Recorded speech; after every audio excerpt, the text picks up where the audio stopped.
Bonjour à tous et bienvenue dans Smart Patrimoine. Smart Patrimoine, l'émission qui vous accompagne dans la gestion de vos finances personnelles, mais qui décrypte également avec vous les actualités et les enjeux du secteur de la gestion de patrimoine. Une émission que vous pouvez retrouver sur Bismart tous les jours à 13h. Et au sommaire de cette édition, nous commencerons comme tous les vendredis avec l'art à la une, le rendez-vous dédié aux actualités du monde de l'art proposé par Sybille Aoudjan, journaliste spécialisée sur les questions d'art au sein de la rédaction de Bismart.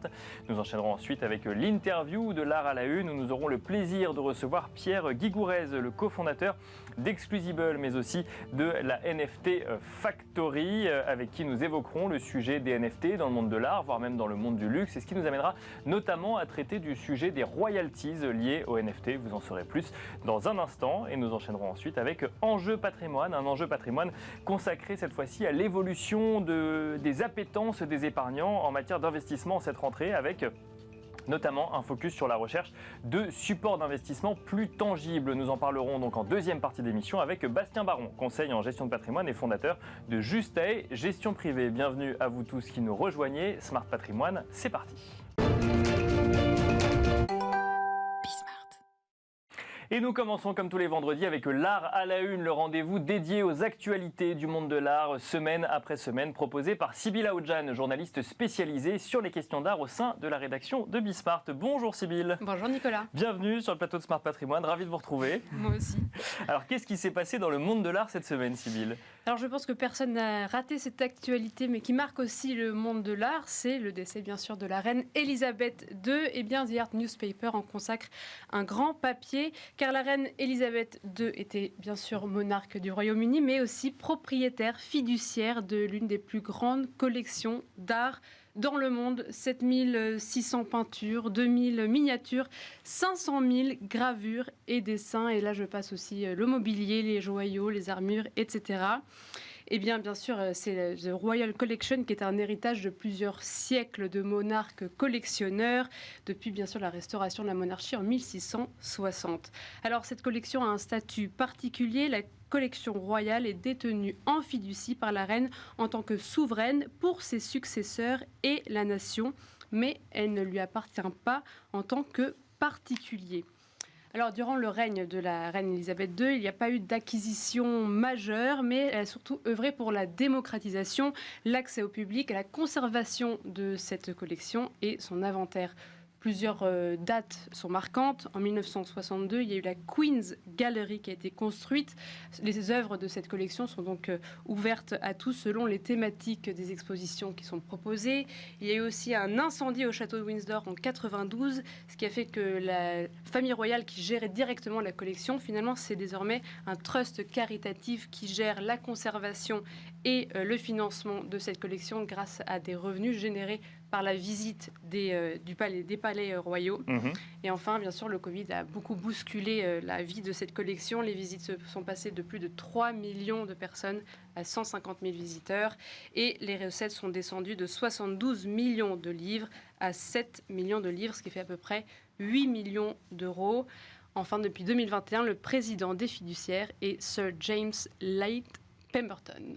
Et donc on imagine mécaniquement que même si la reine n'était pas propriétaire de la collection, le futur l'héritier, Charles III est à la tête de cette collection, même si c'est donc le président des fiduciaires qui gère tout ça. Autre actualité de cette semaine dans le monde de l'art, Sybille, le MoMA de New York qui reçoit une nouvelle dotation. Exactement, le musée d'art moderne est désormais bénéficiaire d'une nouvelle dotation majeure, celle de la collection créée par le mania des médias et fondateur de CBS, William Paley. Après sa mort, dans le début des années 90, William Paley a soumis son legs à plusieurs conditions. D'abord, il prévoyait que ces 81 œuvres soient placées sous la tutelle du MoMA. Et ensuite, cela devait répondre à une condition que le MoMA trouve une manière d'utiliser les œuvres pour en faire profiter le public et l'institution. Et alors, Sybille, quelle solution a été trouvée ? Dites-nous. Et donc, le MoMA et la Fondation William Paley ont trouvé une solution, créer un fonds de dotation destiné aux médias numériques et à la technologie. Ce sont les thématiques qui ont été choisies.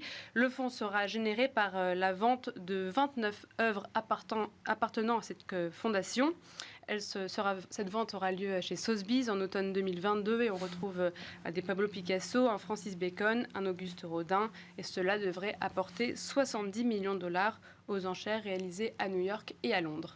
On enchaîne avec les actualités dans le monde de l'art. Sybille, le palmarès du Premium Impérial a été dévoilé.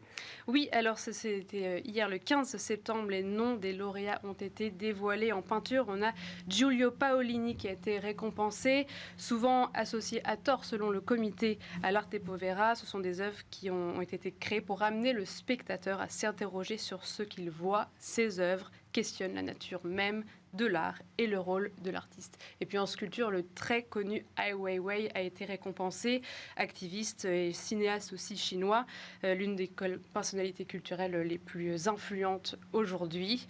Et enfin, 3 autres catégories ont été récompensées. L'agence Sana pour l'architecture qui a œuvré pour le Louvre-Lens, en musique Christian Zimmermann et en cinéma Wim Wenders a été récompensé. Chaque lauréat reçoit en dotation 100 000 euros, 15 millions de yens et la cérémonie aura lieu le 19 octobre à Tokyo. Merci beaucoup Sybille pour les actualités du monde de l'art cette semaine. Et nous avons le plaisir de recevoir ensemble dans l'art à la une Pierre Guigourez, le cofondateur d'Exclusible, mais aussi cofondateur de la NFT Factory. Bonjour Pierre Guigourez, bienvenue sur le plateau de Smart Patrimoine. Alors on va évoquer ensemble le principe même de création d'un NFT, que ce soit dans le monde de l'art ou dans le monde du luxe, là où effectivement vous avez une partie de votre activité. Ce qu'on trouvait intéressant de comprendre avant d'aller un peu plus dans le mécanisme même des NFT, c'est ce système de royalties qu'on peut voir dans les NFT. Est-ce que vous pouvez nous expliquer un petit peu comment ça fonctionne? C'est un peu différent du monde traditionnel, c'est-à-dire que des royalties peuvent être associées à un NFT tout au long de la vie de l'œuvre et même si elle passe par diverses mains différentes. Absolument. C'est une innovation majeure qui est permise par la blockchain et donc les NFT en sont porteurs. C'est quoi la blockchain? Il faut peut-être revenir. Bien sûr, oui. C'est finalement une grande base de données, un grand livre comptable dans lequel sont inscrites toutes les transactions qui ont jamais eu lieu sur une blockchain. Et donc, grâce à ça, on peut savoir, n'importe qui peut savoir, c'est complètement transparent, qui a acheté tel NFT, à quelle personne, à quel prix, etc. Bien sûr. Ouais. C'est évidemment une information qu'on n'a pas dans le marché de l'art normal. Alors, il y a beaucoup de recherches, etc. Voilà, exactement. Beaucoup de transactions ne sont pas connues. Là, tout se sait. Et donc, par définition, tout peut donc éventuellement être l'objet d'une royalties si ces règles sont inscrites dans la blockchain. C'est ce qu'on appelle les smart contracts. Ils peuvent permettre d'inscrire ce type de règles.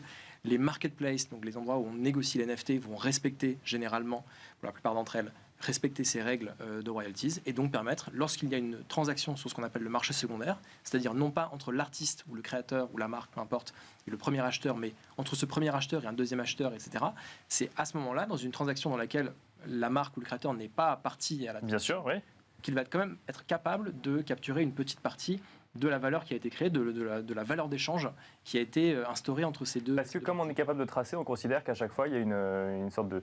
Oui, effectivement, un droit qui est associé au créateur du NFT. Exactement, exactement. Et ce droit est donc respecté par les parties à cette transaction qui, sans avoir rien à faire d'ailleurs, c'est les plateformes, les marketplaces qui vont automatiquement rediriger les 5, 10%, parfois un peu plus, parfois un peu moins, qui correspondent à la royalties, vont les renvoyer vers le wallet de l'artiste ou du créateur ou de la marque. Et justement, ces royalties, est-ce que c'est d'emblée mis dans le smart contract? Est-ce que ce sont des pourcentages qui sont fixes par rapport à différents artistes? Oui, alors en fait, les pourcentages varient. Les pourcentages varient, c'est de quel ordre d'habitude? Sont à discrétion. Généralement, on a rarement des royalties au-dessus de 10%. Certaines plateformes l'autorisent. La plus grande majorité des plateformes, disons, ou les plus grosses, type OpenSea par exemple, les fixe à 10%. Et s'arroge par-dessus ça des frais, une commission en tant que plateforme. Donc c'est assez rare d'en voir au-dessus de 10%. Et ensuite c'est fixé parfois par le smart contract, mais c'est généralement aussi tout simplement fixé par quiconque possède le contrôle de ce smart contract dans l'interface de paramétrage de la plateforme de marketplace. Et donc ça va être possible désormais pour un artiste de créer un réel business autour de ces NFT, presque une marque pour lui en fait. Absolument, absolument. Ça change vraiment les règles du jeu pour les artistes et pour les créateurs, qui effectivement, avant cette invention, du moins, n'étaient pas en mesure de profiter d'une appréciation de valeur de leur œuvre, sauf à en produire d'autres ou sauf à en avoir conservé.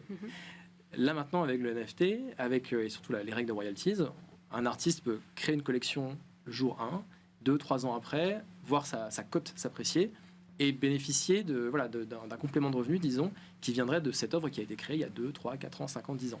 Et sans que ces royalties augmentent si sa cote augmente? Alors les royalties sont un pourcentage sur le prix de vente. Donc si le prix de vente va être une fonction de l'appréciation de l'artiste, donc il va effectivement voir une appréciation de ces flux de royalties a priori. D'accord. Et pour les marques alors, est-ce que en tant que marque, on va avoir intérêt de créer ses propres NFT pour justement avoir un suivi des visuels qu'on va vendre ensuite? Alors, effectivement, si une marque décide pour des raisons stratégiques, commerciales, marketing, etc., de lancer une collection de NFT. Mais déjà, pourquoi on lance une collection de NFT quand on est une marque? Oui, effectivement, bonne question. Et au-delà du côté communication qu'on imagine assez bien, mais pourquoi est-ce qu'on le fait sinon? Oui, il y a plusieurs effectivement raisons et elles sont pas exclusives, disons. C'est souvent un ensemble de raisons stratégiques qui poussent une marque à vouloir lancer notamment les marques du luxe, à lancer une collection de NFT. On va généralement avoir la question de l'acquisition d'une clientèle. Aujourd'hui, les possesseurs de NFT, les personnes qui sont présentes sur ces marchés d'NFT, correspondent à une certaine démographie. Voilà, on est sur une population plutôt jeune, plutôt à l'aise avec les technologies, à l'aise avec les cryptos a priori, plutôt masculine. Voilà, c'est un portrait robot, évidemment, il y a bien des exceptions, mais pour une marque, ça peut avoir un sens d'aller proactivement vers cette population-là, s'y exposer. Et donc, j'ai créé une collection de NFT pour créer une connexion, créer un premier engagement avec cette démographie. Ça, c'est une première raison. Il y a une deuxième raison qui, effectivement, va être de l'ordre de la communication, du marketing, d'une association de son nom de marque au Web3, qui est un phénomène de mode. Donc, c'est un petit peu ce que vous évoquiez juste avant. Et puis, je dirais qu'il y a une troisième raison aussi, qui est beaucoup plus prosaïque, qui est simplement la génération de revenus, la production de revenus. Si on vend des NFT, voilà, c'est ce qu'on appelait le marché primaire tout à l'heure, en complément des royalties, c'est la première vente entre cette marque et le premier acheteur, va évidemment générer des revenus pour la marque. Mais quel type de marque? Parce que là, par exemple, vous évoquez l'exemple de marques du luxe, donc des marques dont on imagine que les chiffres d'affaires sont déjà assez conséquents. Est-ce qu'on a vraiment besoin d'avoir un chiffre d'affaires complémentaire en lien avec les NFT? Est-ce que ça permet de vendre des choses qu'on n'aurait pas vendues autrement? Oui, alors je pense qu'effectivement, c'est la réflexion de ces marques-là, elle n'est pas forcément de se dire, mon activité classique de vente de produits physiques me suffit, je n'ai pas forcément besoin. Je pense que déjà, évidemment, un surcroît de chiffre d'affaires.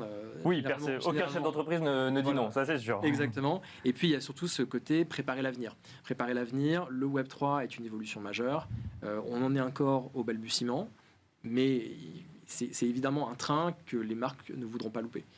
Elles ont clairement un mandat de leur direction générale ou de leurs actionnaires d'être présents sur ce créneau, de ne pas le rater, comme elles ont pu parfois rater le train du e-commerce à une certaine époque ou des réseaux sociaux.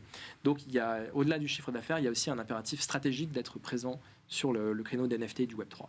Est-ce que le NFT créé par la marque aura lui-même une valeur marchande, ou alors c'est vraiment quelque chose qui est donné à une communauté et dans ce cas-là, ça ne va jamais aller sur une plateforme d'échange, par exemple? En fait, on peut vraiment avoir les deux. C'est ça qui est intéressant, c'est que le NFT est un outil, c'est une brique. On peut vraiment en faire beaucoup, beaucoup de choses.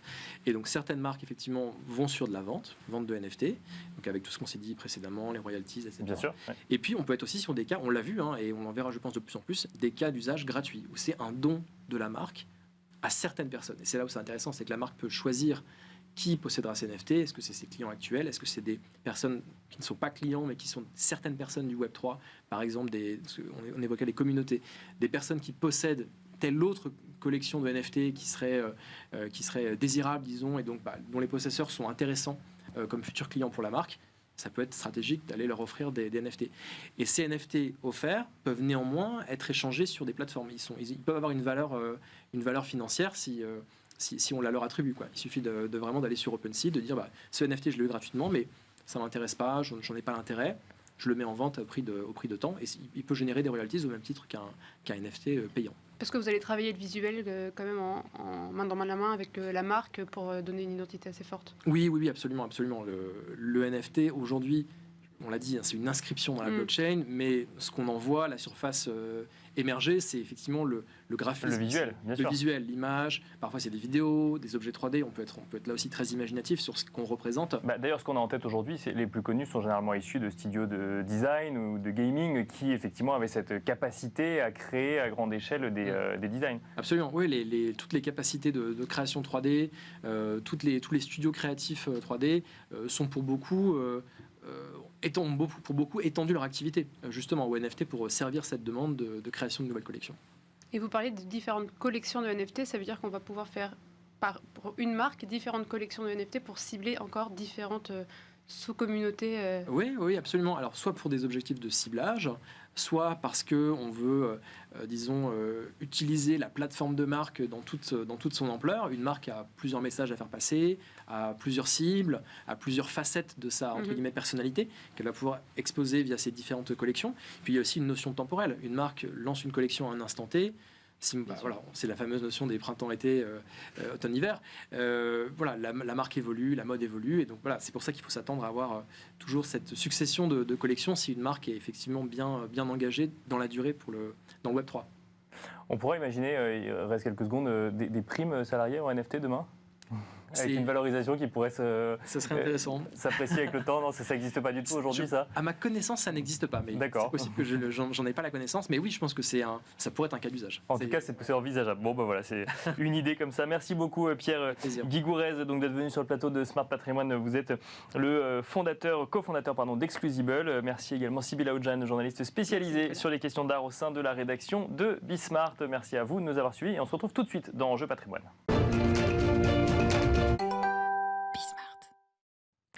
Les épargnants ont-ils de nouvelles volontés en matière d'investissement ou de placement financier en cette rentrée 2022 ? C'est la question qui va nous animer à présent dans Enjeu Patrimoine, où nous avons le plaisir de recevoir sur le plateau Bastien Baron, conseiller en gestion de patrimoine et fondateur de Justae Gestion Privée. Bonjour Bastien Baron. Bonjour Nicolas. Bienvenue sur le plateau de Smart Patrimoine, un plateau que vous connaissez. On a traité pas mal de sujets ensemble. L'idée, c'était de voir un petit peu, en cette rentrée 2022, s'il y avait une évolution dans les appétences des épargnants en matière d'investissement ou de placement à la lumière, peut-être de sujets en lien avec l'ISR, avec les inquiétudes qu'on peut voir sur les marchés financiers, ou encore avec le contexte économique et inflationniste qu'on suit régulièrement en tant qu'épargnant, ou encore, parce que ça fait la une un petit peu de toute la presse patrimoniale en ce moment, des inquiétudes qu'on peut avoir sur la valorisation de sa résidence principale. Est-ce que vous, dans vos échanges au quotidien, vous voyez des thématiques qui reviennent comme ça régulièrement, qui évoluent par rapport à ce que vous pouviez voir il y a un an à la même période ? Alors déjà, on a vu quelque chose d'assez étonnant depuis la rentrée, c'est qu'habituellement, il y a des clients qui veulent faire un point plutôt en fin d'année ou en tout début d'année. D'accord. Et là, je pense que l'actualité morose de l'été, de l'inflation, de l'énergie, etc., a fait que certains ont pris le pli dès la rentrée de se dire je vais essayer de vérifier un petit peu où en est mon patrimoine. On a réfléchi pendant l'été, là, il faut faire un point à la rentrée. Exactement. D'accord, c'est ça. C'est un petit peu ça. Plutôt le patrimoine financier. D'accord. Patrimoine immobilier, c'est vrai que même si on entend beaucoup parler de taux d'emprunt qui montent, de taux d'usure, de dossiers rejetés par les banques, la clientèle patrimoniale est quand même moins impactée. Ou d'inquiétude sur le niveau de prix, tout simplement, de ce qu'on aura acheté. Mais oui, donc là, c'est moins un sujet que vous voyez. D'accord. Ouais, c'est un peu moins un sujet pour le moment, parce que c'est quand même des tendances assez longues, finalement, bien sûr, immobilier. Ouais. Et les clients ne regardent pas forcément quotidiennement, en gros, ce qu'ils ont acheté, combien ça peut valoir, sauf quand ils réfléchissent déjà à vendre. Bien sûr, oui, d'accord. Donc souvent un petit peu moins. Partie financière, c'est un petit peu différente, parce que les clients s'étaient peut-être pas rendu compte de tout ce qui s'était passé depuis le début de l'année. Bien sûr. Invasion de la Russie, ensuite il y a l'inflation qui ne devait pas durer, finalement on nous annonce que ça va durer un petit peu, été un peu caniculaire, etc. Donc là ils se disent où est-ce que j'en suis ? Si on remet dans le contexte, les marchés actions mondiaux ont perdu à peu près 20%. Depuis le début de l'année ? Depuis le début de l'année, ça monte à peu près à moins 25 sur tout ce qui est technologie américaine, on est à peu près à moins 15 sur l'Europe. Donc déjà, quand on leur dit ça, on dit « Ah oui, d'accord, okay, j'avais peut-être pas suivi. » Bien sûr, oui, c'est ça. C'est qu'on a suivi les actualités que vous avez citées, mais c'est vrai que l'épargnant n'a pas forcément en tête l'impact que ça a pu avoir sur les marchés financiers, alors qu'on a connu des plus hauts sur l'année 2021. Là, il n'avait pas forcément effectivement en tête ce sujet de turbulence peut-être sur les marchés financiers. Oui, parce qu'on avait connu les turbulences un petit peu comme le Covid, où les marchés ont perdu moins 40 en un mois. Donc là, on entend parler tous les jours à la télé, etc. Là, c'était un peu plus ponctuel. Et je pense que les épargnants se sont peut-être dit à chaque fois que ça remontait entre chaque, mais pas forcément, on est plus dans un trend un peu baissier. Donc ce qui a pas mal changé, je trouve, depuis une dizaine d'années, c'est qu'il y a 10 ans à peu près, les clients étaient contents quand ça montait, mécontents quand ils perdaient de l'argent. Et aujourd'hui, il y a une tendance qui dit que, donc très bien, potentiellement, je ne gagne pas d'argent ou j'en perds un petit peu, mais dans quoi je suis investi. Ok, de les regarder plus en détail dans quoi on investit. D'accord. Exactement. Donc quand on leur explique qu'après, ils sont investis potentiellement dans les actifs un peu plus tangibles, donc c'est un petit peu le sujet, potentiellement soit de l'immobilier qui va être réhabilité, soit peut-être sur des infrastructures. Et en fait, tout ça, quand on leur explique et qu'on va un petit peu plus loin dans le détail, voilà, on va dire que la pilule passe un petit peu mieux, ils comprennent qu'on est sur des investissements un peu plus longs et que ponctuellement, on peut effectivement être sur les actifs cotés un petit peu en deçà de l'investissement, mais qu'en gros, la perspective sur le long terme est plutôt bonne.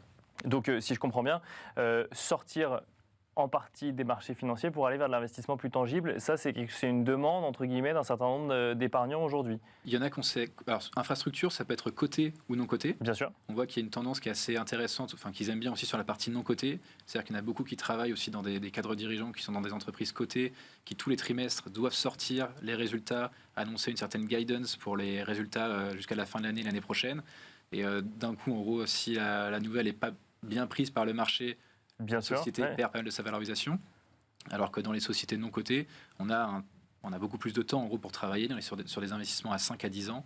Donc du coup, on n'est pas dans la même duration, on va dire. Donc une volonté vraiment de savoir dans quoi on investit et d'aller un petit peu plus loin que simplement de savoir si on a une performance ou non, mais de comprendre dans quoi on investit.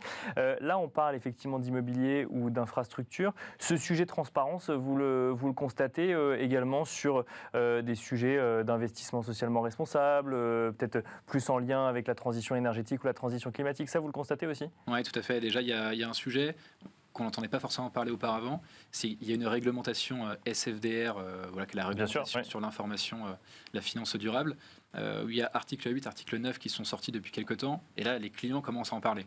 D'accord. C'est les clients qui parlent, article 8, article 9. D'accord. Alors, on les avait déjà inclus dans les portefeuilles, sans forcément préciser que c'était article 8, article 9, et maintenant, ils commencent à se dire, est-ce que j'en ai dans mes portefeuilles, etc. Et ça aussi, se dire que j'investis dans des choses, donc article 9, c'est qu'il y a un souhait, il y a un objectif d'investissement durable de la part du fonds, et expliquer que ponctuellement ce fonds est potentiellement en baisse mais qu'il a cet objectif-là, tout de suite ça aide aussi à expliquer que sur le long terme il y a quand même des perspectives qui sont intéressantes, etc. Donc on préfère un fonds qui ne gagne pas d'argent mais qui investit sur des supports en lien avec nos valeurs qu'un fonds performant mais qui investirait sur des choses qui ne seraient pas en lien avec nos valeurs. On n'est pas encore rendu là. D'accord, ça prend du temps. On a déjà un premier biais qui dit que si je perds de l'argent, autant que ce soit dans quelque chose qui va créer de la valeur et sur le plan de l'humanité, environnemental ou social. Effectivement, à deux placements égaux, on va aller sur celui qui est un peu plus respectueux. D'ailleurs, c'est vrai que c'est un sujet dont on traite souvent dans cette émission. On parle de normes ESG, on parle d'ISR, et on a quand même l'impression que quand on écoute des épargnants sur le sujet, eux, ils répondent climat. Et le sujet S ou G, c'est moins dans leurs préoccupations. C'est ce que vous constatez dans vos échanges ou là, pour le coup, on est sur des thématiques ESG au sens large du terme ? Alors, je pense que le E de ESG, effectivement, qui est le critère environnemental, c'est le principal. Il y a quand même un critère aussi qui est plutôt, alors pour social et de gouvernance, c'est plutôt aussi sur la féminisation des conseils d'administration, etc. D'accord, il y a quand même un souhait aussi de la part de la clientèle de dire, bon voilà, très bien, historiquement, il y avait peut-être 90% d'hommes dans les conseils d'administration. Si maintenant on peut tendre vers une égalité homme-femme et que ce soit aussi sur les salaires, etc., c'est quand même un plus aussi. Mais effectivement, je pense que le critère environnemental, c'est le numéro 1. C'est celui aussi où c'est le plus facile d'investir, de voir les impacts. Bien sûr, parce qu'il y a des gros enjeux. On parle de neutralité carbone en 2050. Les montants qui sont annoncés à investir, on parle de plus de, je crois que c'est 10 000 milliards qu'il faudra investir d'ici là. Donc forcément, il y a des enjeux qui sont énormes. Il y a des sociétés qui fonctionnent déjà très bien, qui sont même françaises, qui dans ce genre de secteur. Donc je pense que c'est ce qui parle le plus aux Français, surtout après l'été caniculaire qu'on a vécu. Voilà, quand il fait 40 degrés en Bretagne, bon.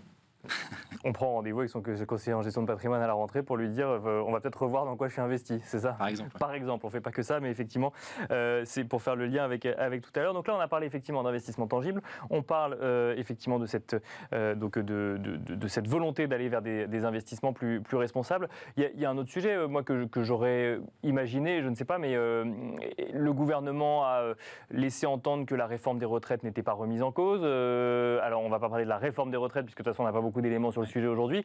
En revanche, ça remet quand même sur la table un sujet de préparation de retraite pour un certain nombre d'épargnants. Ça, c'est des choses que vous voyez venir plus souvent que d'habitude dans les discussions, qui est un sujet qui est de toute façon traité régulièrement. Comment est-ce qu'il est abordé en cette rentrée 2022 ? Ouais, c'est un sujet qu'on aborde tout le temps. En fait, on récupère et on travaille avec les clients sur le site qui s'appelle l'assurance-retraite.fr, sur lequel vous pouvez vérifier, qui est un site qui est très bien fait, il faut le dire, qui est plutôt bien fait. On peut avoir tout son relevé de carrière, donc déjà voir s'il manque des trimestres qui ne sont pas remontés, et on peut ensuite faire des simulations en se disant, voilà, si j'ai ma retraite dans 5 ou 10 ans, comment est-ce qu'on peut simuler les revenus futurs qu'on va avoir d'ici là, et estimer si je pars à 62, 3, 4, 5, 6, 7, les futurs revenus que je vais avoir. D'accord. C'est super intéressant. Parce que derrière, si un client il peut imaginer qu'il va avoir, j'ai une bêtise, 5 000 € de retraite, finalement il va en avoir que 3. Et il y a des mauvaises surprises comme ça ? Il y a des mauvaises surprises dans les deux sens. D'accord. Qui sont un peu très pessimistes et qui vont imaginer pas avoir suffisamment, donc ils vont penser uniquement à la retraite. Finalement, quand on fait cet exercice-là, ils se rendent compte que ça va se passer un petit peu mieux. Et à l'inverse, on a ceux qui sont un petit peu plutôt cigales et qui se disent non mais la retraite ça va être bon, je vais réussir à maintenir mon train de vie, etc. Et finalement pas du tout. Donc le fait de faire cet exercice enclenche derrière des actes, on va dire, de gestion de patrimoine pour répondre à cet objectif de maintien du train de vie à la retraite. Parce qu'on peut voir des personnes gagnant bien leur vie, ce qu'on pourrait appeler un gros salaire, se rendre compte que finalement à la retraite il y a une perte conséquente de niveau de vie. Bah justement, plus quelqu'un gagne beaucoup, plus il va avoir une baisse de revenus très importante. D'accord. Ouais. Et souvent, il y a des charges, effectivement, qu'on n'aura peut-être plus, mais il peut potentiellement encore avoir des personnes qui ont eu des enfants assez tard, etc. Il va avoir des frais scolaires, potentiellement encore des remboursements d'emprunts, etc., etc. Oui, c'est ça. Il faut bien intégrer ces charges pour le jour où on n'a plus les revenus liés à son activité professionnelle. Tout à fait, oui. Donc on voit un petit peu les deux cas. Il y a ceux qui mettent beaucoup de côté. D'accord. Parce que souvent autour d'eux, ils ont vu qu'il y a des personnes qui ne l'avaient pas forcément fait ou la génération précédente ne l'avait pas forcément fait. Et à l'inverse, il y a ceux qui se laissent un petit peu aller. Et là, c'est le bon moment en fait, pour aller voir un conseil, regarder justement ce sujet-là et puis mettre en place les solutions s'il y a besoin. Et alors, justement, en tant que conseil en gestion de patrimoine, comment est-ce qu'on prépare la retraite d'un épargnant aujourd'hui, sachant qu'il y a une réforme des retraites à venir? Alors évidemment, elle ne remettra peut-être pas en cause les dispositifs existants aujourd'hui ou les supports d'investissement, mais on est dans une certaine incertitude sur la façon dont va être gérée la retraite demain. Est-ce qu'on peut quand même faire des choses aujourd'hui? Je pense qu'une des choses principales à faire en gestion de patrimoine, c'est toujours de prendre le scénario du pire et de se dire qu'en tous les cas, ça pourra être qu'une bonne nouvelle derrière. Donc souvent, on prend le scénario du pire en se disant, même en gros sur ce qui est annoncé sur le fameux site que je citais tout à l'heure, l'assurance-retraite.fr, on prend une décote un petit peu en se disant d'ici que vous arrivez en retraite, ça peut évoluer et on va dire plutôt qu'à la baisse. Donc on prend une marge et on part sur ce principe-là, quoi. Merci beaucoup Bastien Baron d'être venu sur le plateau de Smart Patrimoine nous décrypter un petit peu les appétences des épargnants, des investisseurs en cette rentrée. Je rappelle que vous êtes conseiller en gestion de patrimoine et fondateur de Justae Gestion Privée. Merci beaucoup. Merci Nicolas. Merci à vous de nous avoir suivis et je vous donne rendez-vous lundi à 13h sur Bismart pour un nouveau numéro de Smart Patrimoine.